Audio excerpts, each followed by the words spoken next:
So today I've planted garlic and shallots and a variety of seeds. I've also planted ginger and turmeric, and I've put a horseradish in my bucket here.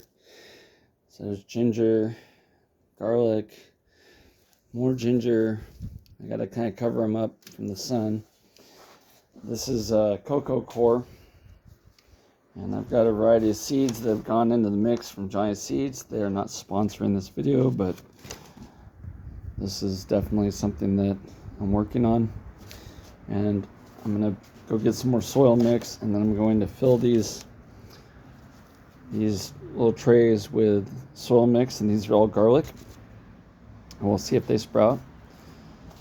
And my potatoes are coming up. These are red potatoes. Everything's working really well. I just put in dill and acacia and a variety of other plants. I've seeded the yard with a bunch of clover as well as sunflowers, and you can see over here the sunflowers are popping up. A really good germination rate from the seed bags at Ace Hardware. They're just black sunflower seeds, and we're not using them for edibility. We're just using them to help purify the soil and the air and be pretty. The bees are very happy today. They're working really hard at maintaining the yard. They're pollinating and cross-pollinating. There are literally bees everywhere right now. It's a beautiful sign to see bees running around doing their job. Remember, all the bees you see are she's. It's pretty cool. Out here working it. I have arugula, mint, more arugula, flax, onions, more mint, more onions, garlic. This garlic's gone to seed, and I'm gonna let these seeds go all the way to maturity, let them fall off on their own. I've harvested the rest of them. We have salvia in the background. We have daisies in the foreground. Just a mixture. Dianthus in the background. Just a mixture of stuff going on here. And the more flowers we have, the better the bees like it. This is catmint, and the bees love this one. There's no bees on it right now, but they'll be here. Mexican sage. I have a fat squirrel eating all my sunflower seeds. Fat squirrel getting snacks.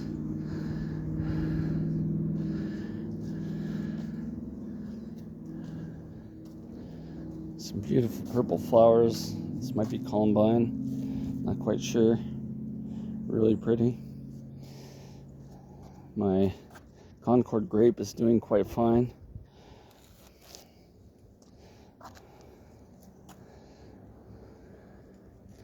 We have a fennel that's coming to flower. It's an umbrella fay. It should start attracting predatory wasps. It's a beautiful fennel. I think they call it dragon fennel. My borage is going to seed. It's finally kicking off and going to seed. There's some rosemary that's doing really well. Some rosemary that's not doing so well. Here's a bee going for it. Happy little bees.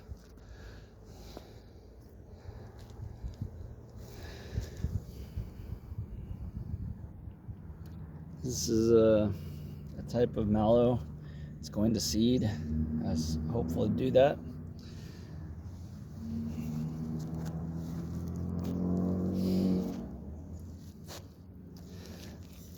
And then there's my worm pots. And we're gonna look for worms today. I'm gonna look for worms.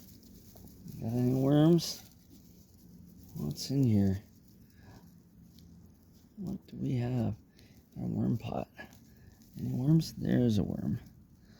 There's a compost worm. They're here. Not doing much, but they're here. Not a lot of them. I would have expected there to be a lot more by now. One or two. That means I need to put more organic material in here. I water these about once a week, so maybe the detritus just isn't enough. There's not a lot of worms in there. I put a lot of worms in there. Okay, look at the other one really quick. Here's the other worm pot.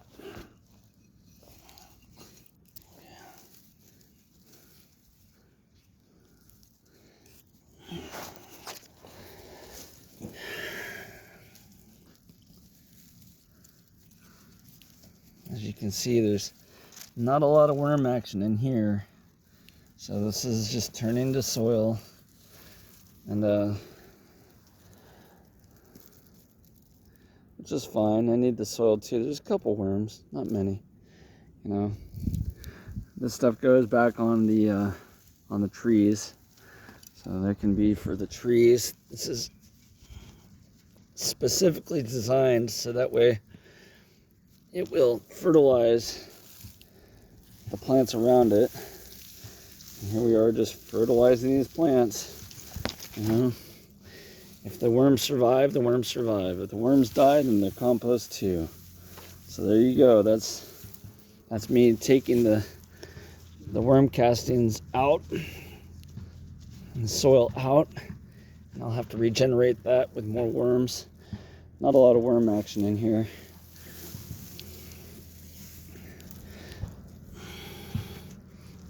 I was hopeful this would work better, but it is what it is. Okay. You know, there are some worms, but they're definitely not the number of worms I was looking for. But this is kind of a passive system. It's kind of like I installed it and I was supposed to forget about it, and I kind of did. So it kind of did its job. Now I need to get more soil, I need to get more organic material into this pot and not have sand and dirt. You can see there's not really worms in there. So I'm gonna restart this pot.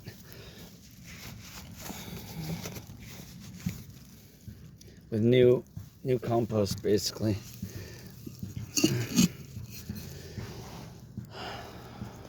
In the meantime, I can fertilize the plants around it. It's not a big deal. It's a good thing. I'll do the same thing with this one because this one wasn't really doing anything either. So all we're doing is we're just harvesting the material, right? And we're spraying it near the plants that we want to have the fertilizer. So we take the material. It's pretty simple. Take it over to our plant. Spread it out on the surface near the plant, and that's about as far as I have to go with it. You know, this is a very controlled, methodical system for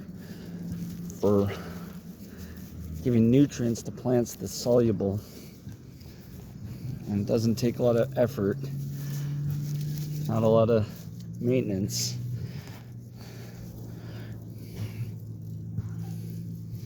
And bury some of these baby sunroses, give them a helping hand. Okay. This is like compost and soil and dirt and worm castings all kind of mixed up together. So I'm going to reset these pots with new material, and this buries the wood chips that's here and fertilizes the plants. And like I said, it's all in one hit. So I'm cleaning, I'm fertilizing, and I'm restocking my worms.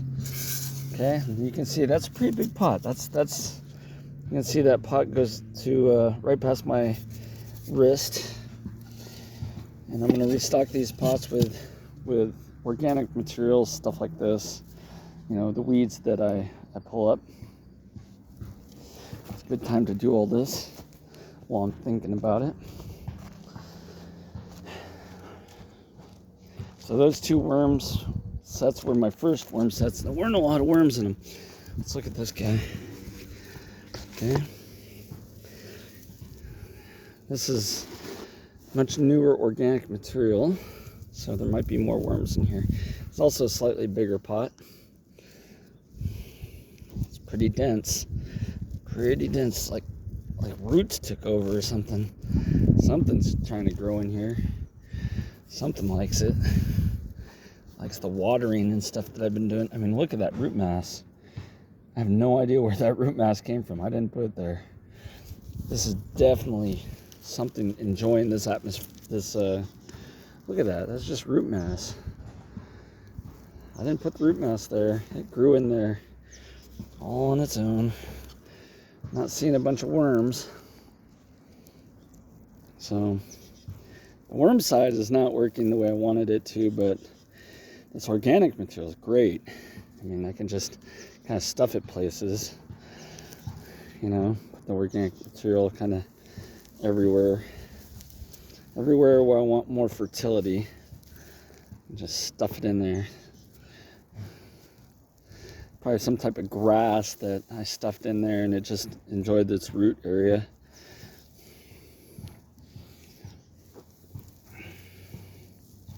Who knows?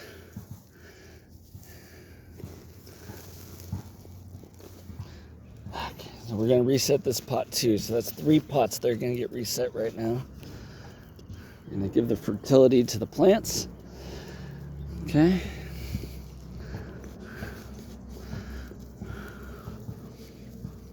And I'm making little tiny miniature swales downhill of each plant, so that way the material that catches the water will drain the water and pick up the nutrients and run it downhill.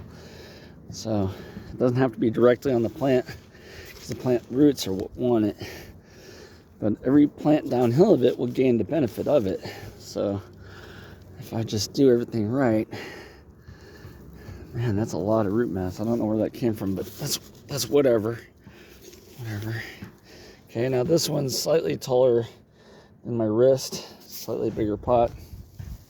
I'm going to take this organic material, I'm going to put it back in the pot because I want it to rot down. I don't want it to regrow. Okay, look at all the little bugs. Out of here. Okay. I'm going to shake all the soil mass off and let this dry out and die off. I don't really want the root mass. I want the soil, but I'll let that dry off and see what it comes up from. There you go. There's taking out the miniature worm farms. And then we're going to go do that with the others too, because they need to be cleaned out also. So I'm pretty confident these worm farms were not the success I wanted them to be. These are much, much smaller. You can see the mass of material. Look at all the slugs that they produce. That's interesting. For all these slugs, I'm not getting a lot of slug damage to my yard, which is strange. And I don't know why that is. Don't ask me. But there you go. There's worms. This little worm farm's doing really good. So I'm going to leave it alone. I'm going to take some of the mass. I'm going to put it out here. Not all of it, just some of it. I'm going to sprinkle, sprinkle, sprinkle. Okay.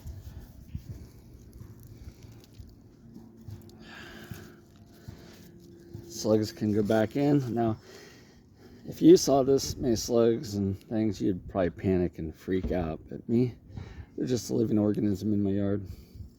Nothing for me to worry about. They don't travel far. They don't eat much. I'm not growing lettuce or anything, so I'm not concerned about it. They're a natural part of the ecosystem. They do their job. Okay. Here you go. I'll clean this one out pretty good. This one's been holding water and being kind of stagnant, so all the material goes out. It goes directly on plants next to it.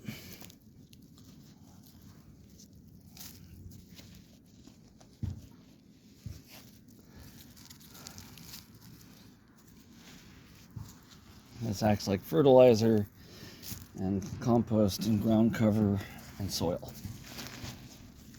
Okay. I don't have to go far, I just have to get it up. Get it up and out of the way. There are worms, but these are more like earthworms. These are not compost worms. These are doing a different job, so which is fine. Nothing wrong with that. I was looking for compost worms, not earthworms. I'll take earthworms. They both have a job to do. They inhabit different zones for different reasons. Okay, and that one's clear. That one's empty. This is a very small pot. I'll go back and fill that with soil and organic material.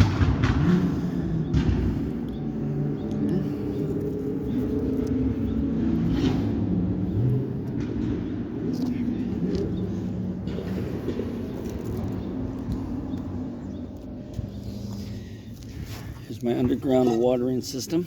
I filled up today. And this is getting, I gotta let these dry out. They get kind of stagnant. So, you know, dirt and stuff gets in them. So that's the downside of them, is having to let them dry out and clean them out every now and then. You can see the water clarity is not very good. Things are, you know, slugs are drowning in there and becoming organic material. So we're gonna have to clean them out, let them drain and clean them out next week. They drain about once a week, so this one's newer, has less material in it. But that's the downside of doing pots that are wicking into the subsoils.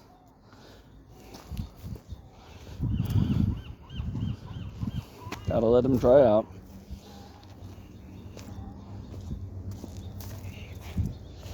And this one's interesting. I put this one in for kind of like a drinking fountain. I'm gonna go get some rocks. I'm gonna put the rocks in there so that the flying insects don't drown. So this is just a water capture plate inside of a pot that's bigger than the plate, and I just fill the whole thing with water and let it drain out. There you go. Interesting stuff for the year. Have a great day.